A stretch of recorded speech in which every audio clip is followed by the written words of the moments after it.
आज हम पढ़ने वाले हैं स्टैंडर्ड कैलिब्रेशन और कंट्रोल।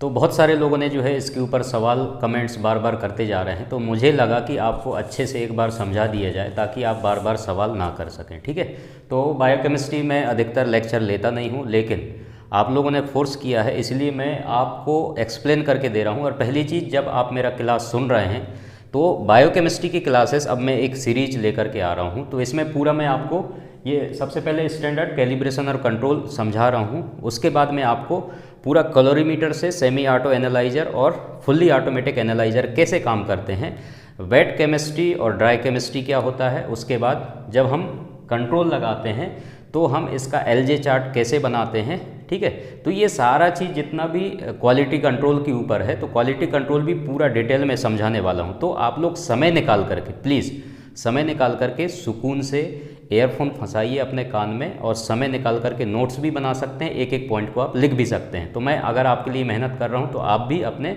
समझदारी के लिए, अपने समझने के लिए आप नोट्स कर सकते हैं। ठीक है, तो मैं अलग ही तरीके से आपको समझाऊंगा, बिल्कुल क्लियर हो जाएगा, कोई भी डाउट आपको नहीं रहेगा। तो इसमें जब भी आप बायोकेमिस्ट्री या फिर किसी भी सिस्टम में जो मशीन आपके पास होता है, तो उसमें कोई भी टेस्ट जब आप परफॉर्म करते हैं तो उसके लिए आपको सही रिपोर्ट आपका मशीन देना बहुत ज़रूरी है। आप सही रिपोर्ट आपका मशीन देगा कैसे? तो सबसे पहले स्टार्टिंग जो है कैलोरीमीटर आपका होता है। कैलोरीमीटर एक इंस्ट्रूमेंट है जिसके हेल्प से पहले जो है आप टेस्ट लगाते थे और आप कैलकुलेट करके सारा रिपोर्ट तैयार करते थे। उसके बाद सेमी ऑटोमेटिक एनालाइजर आया, उसके बाद फुल्ली ऑटोमेटिक एनालाइजर आ गया। तो इसमें बहुत सारी चीज़ें हैं, उस पर हम नहीं जाते हैं, लेकिन हम स्टार्ट करते हैं। सबसे पहली चीज़ तो मैं आपको एग्जांपल देकर के समझाने वाला हूँ। ठीक है, तो सबसे पहली चीज़, ये मेरे पास एक लकड़ी है। ठीक है, तो ये मैं ले कर के आया।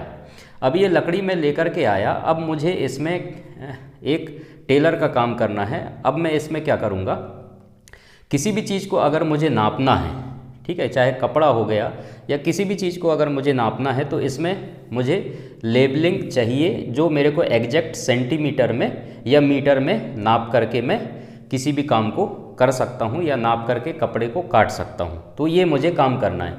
अब ये मैं लेकर के तो आ गया। अब मैं इसको क्या करूँगा, इसमें लेबलिंग करवाने के लिए मैं किसी जो लेबल करता है सेंटीमीटर या मीटर को, तो उसके पास मैं जाऊंगा और उससे बोलूँगा कि आप इसको लेबल कर दीजिए।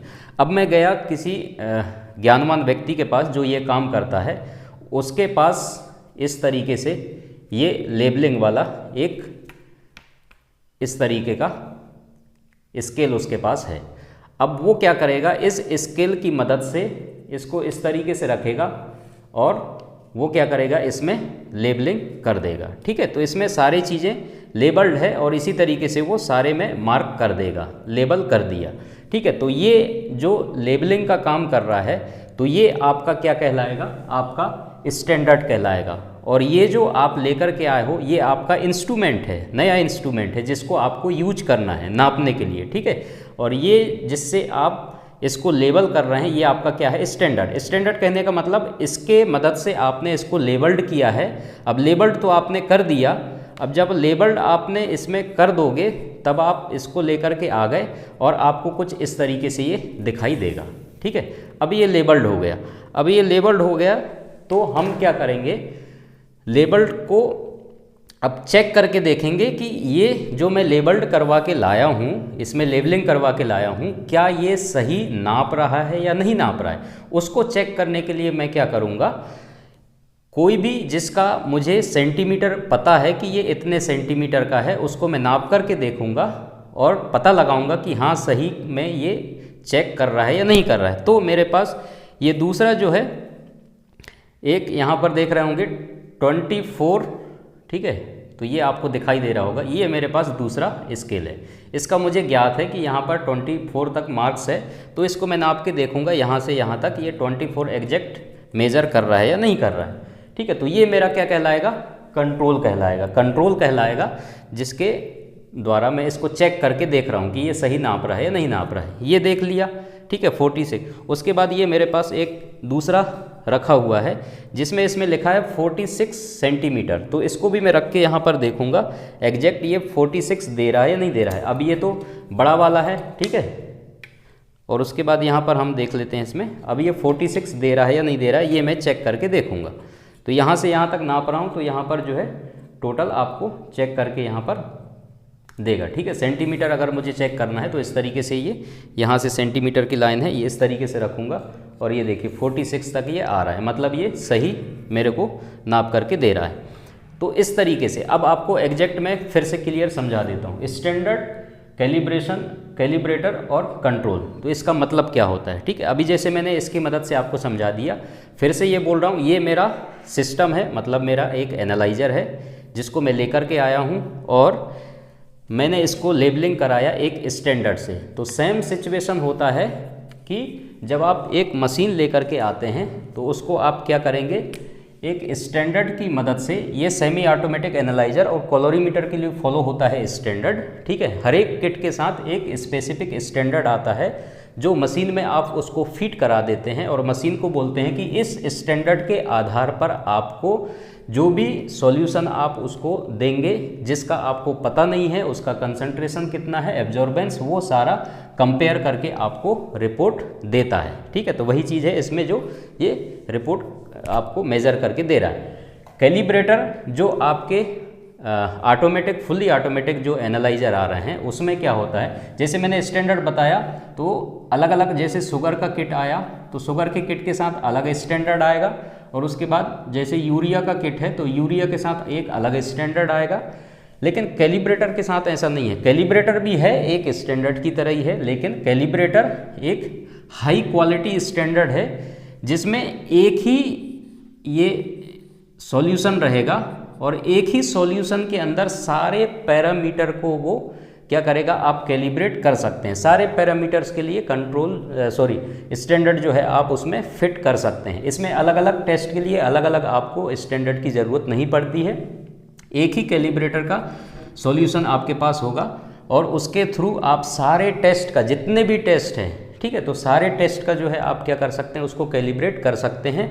तो जैसे कि मैंने इसमें दिखाया आपको, ये इस तरीके से आप, जैसे ये जो होगा ये हमारा स्टैंडर्ड, जैसे मैंने इसको माना। अब इसको कैलिब्रेटर कैसे बोलेंगे, ये देखिए इस तरफ मान लो कि बाद ये सेंटीमीटर है और इस तरफ ये मीटर है, तो दोनों चीज़ें आप एक ही स्केल के थ्रू इसमें आप लेबलिंग कर सकते हैं, एक तरफ सेंटीमीटर एक तरफ मीटर, ठीक। अलग अलग आपको सेंटीमीटर और मीटर के लिए ज़रूरत नहीं पड़ेगा। तो उसी तरीके से समझाने के लिए ये कैलिब्रेटर का काम ये होता है कि जो हाई क्वालिटी स्टैंडर्ड होता है जिसमें बहुत सारे पैरामीटर्स को आप कैलिब्रेट कर सकते हैं। तो इसलिए एक ही सीसी आता है उसका कैलिब्रेटर का, जिसके थ्रू आप उसको कैलिब्रेट कर देंगे। मशीन को सारा कैलिब्रेट करने के बाद वो हर एक टेस्ट का फैक्टर, चाहे उसकी एब्जॉर्बेंस और सारा कुछ वो सेट कर देगा और उसी के आधार पर आपको टेस्ट लगा करके और रिपोर्ट आपको कैलकुलेट करके देगा मशीन आपको, ठीक है।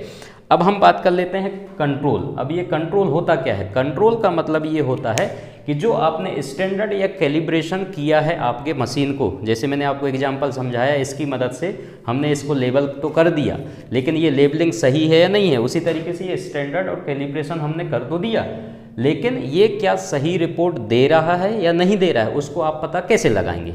पता आप ऐसे लगा सकते हैं कि जिसका आपको वैल्यू पता है या रिपोर्ट आपको मालूम है, उसका आप टेस्ट लगा करके देखेंगे। तो किसी का आप लो लेवल वाला भी कंट्रोल लगाते हैं, नॉर्मल लेवल वाला भी कंट्रोल लगा सकते हैं, ठीक है, या फिर हाई लेवल वाला भी कंट्रोल लगा करके देख सकते हैं। तो इनका मुझे वैल्यू पता है, जब मैं इनको वैल्यू मुझे मालूम है, कंट्रोल मेरे पास रखे हुए हैं 3 सीसी, ठीक है। तो इस तरीके से ये कंट्रोल का 3 मेरे पास रखा हुआ है। अब इनका सारे का मुझे वैल्यू पता है, ठीक है। ये एबनॉर्मल है जिसकी हाई वैल्यू है, और ये नॉर्मल है जिसकी नॉर्मल रेंज में वैल्यू है, और ये लो लेवल वाला है मतलब कम वाला है, ठीक है, इसकी वैल्यू। अब ये तीनों को मैं लगा करके इस मशीन में देखूंगा और चेक करूंगा कि जो ये मेरे पास कंट्रोल हैं उसका टेस्ट ये सही परफॉर्म कर रहा है या नहीं कर रहा है। अगर ये रिपोर्ट मेरे हिसाब से नहीं दे रहा है जो मेरे को मालूम है, अगर कहीं ना कहीं गड़बड़ कर रहा है, इसका मतलब स्टैंडर्ड या कैलिब्रेशन में कहीं ना कहीं मिस्टेक है और दोबारा मुझे ये स्टैंडर्ड और कैलिब्रेशन लगाने की ज़रूरत है, ठीक है, अगर कंट्रोल सही नहीं दे रहा है तो। अब हम बात कर लेते हैं, जैसे मैंने ये चेक करके देखा, ठीक है, ये 2 चीज़ें, एक छोटा है एक बड़ा है, ठीक है, दोनों को मैंने चेक करके देखा और ये एग्जैक्ट नाप करके मुझे दे रहा है। अगर नाप करके एग्जैक्ट नहीं देता, इसका मतलब मेरा मशीन या सिस्टम सही तरीके से काम नहीं कर रहा है। तो इतना आपको समझ में आ गया होगा, ठीक है। अब जो है ये तो कंट्रोल, अब बाकी लोगों का सवाल क्या होता है, अब तो क्लियर समझ में आ गया होगा कंट्रोल का काम क्या है, कैलिब्रेटर का काम क्या है, स्टैंडर्ड का काम क्या है, ठीक है। अब जैसे अगर किसी ने मुझे बोला कि ये जो आपने लेबलिंग करा के लाया है, इसको आप चेक करने के लिए क्या ये जिसके थ्रू आपने इसको लेबलिंग कराया था, क्या उसी से आप चेक कर सकते हैं? बिल्कुल नहीं कर सकते। क्यों नहीं कर सकते? क्योंकि इसी से तो मैंने लेबलिंग कराया था इसको, ठीक है। तो ये तो उतना ही देगा ना जितना इसको जिसका लेबल इसके पास है, उतना ही ये भी देगा रीडिंग, ठीक है, क्योंकि मैंने इसी के द्वारा इसको लेबलिंग कराया था। तो आप इसको कंट्रोल की तरह इस्तेमाल नहीं कर सकते हैं। क्यों नहीं कर सकते? क्योंकि इसी से तो आपने लेबलिंग कराया था। तो इसी तरीके से कई लोगों का सवाल होता है कि क्या मैं स्टैंडर्ड जो आप लगा रहे हैं, ठीक है, कई लोगों के सवाल होते हैं, उसको कंट्रोल की तरह क्या मैं इस्तेमाल कर सकता हूँ, ठीक है, या फिर जो कंट्रोल होता है क्या मैं उसको स्टैंडर्ड की तरह इस्तेमाल कर सकता हूँ। ये दोनों चीज़ें बिल्कुल डिफरेंट है, तो इसमें आप कंफ्यूज्ड ना हो, ठीक है। आप स्टैंडर्ड जो आपके पास है उसको आप कंट्रोल की तरह इस्तेमाल बिल्कुल भी नहीं कर सकते। कंट्रोल का पर्पस अलग होता है, ये आपको चेक करने के लिए होता है कि आपका सिस्टम सही रिपोर्ट दे रहा है या नहीं दे रहा है। अगर रिपोर्ट सही दे रहा है तभी आप इसमें टेस्ट परफॉर्म करेंगे। अगर गलत रिपोर्टिंग दे रहा है, इसका मतलब आप इसमें टेस्ट परफॉर्म नहीं कर सकते।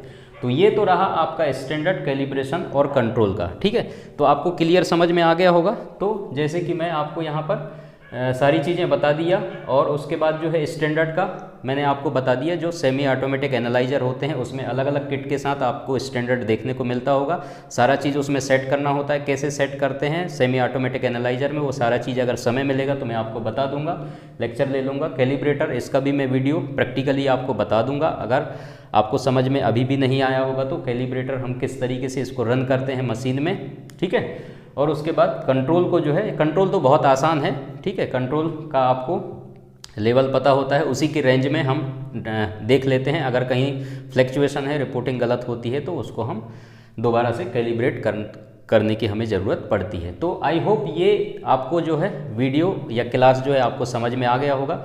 तो थोड़ा सा मुझे लगा कि आपको अलग तरीके से समझाएं ताकि आपको क्लियर समझ में आ जाए। और इसके बाद भी अगर आपको समझ में नहीं आया, दोबारा आप वीडियो देखिए और मेरे को कमेंट्स करके सवाल पूछिए। अगर नहीं आया होगा अभी भी समझ में, तो दोबारा मैं कोशिश करूँगा अलग तरीके से कुछ समझाने का। तो उसके बाद जो है और भी लेक्चर आने वाले हैं बायोकेमिस्ट्री के, तो वीडियो में बने रहिएगा ताकि मैं अच्छे तरीके से और भी बाकी चीज़ें आपको समझा सकूं। Thank you so much. Video अगर अच्छा लगा तो लाइक ज़रूर कीजिए, सब्सक्राइब कीजिए चैनल को, पहली बार आए हैं तो। वीडियो के डिस्क्रिप्शन पे आपको लिंक दिए हैं, बुक्स वगैरह आप मंगवा सकते हैं, अपने दोस्तों में शेयर भी कीजिए। और सेकंड चैनल मेरा दिनेश कुमार के नाम पे है, उसमें भी आप जाकर के फॉलो कर सकते हैं। इंपॉर्टेंट उसमें MCQs और उसके अलावा वैकेंसी से रिलेटेड सारी जानकारी आपको मैं उसमें देते रहता हूँ। Thank you so much.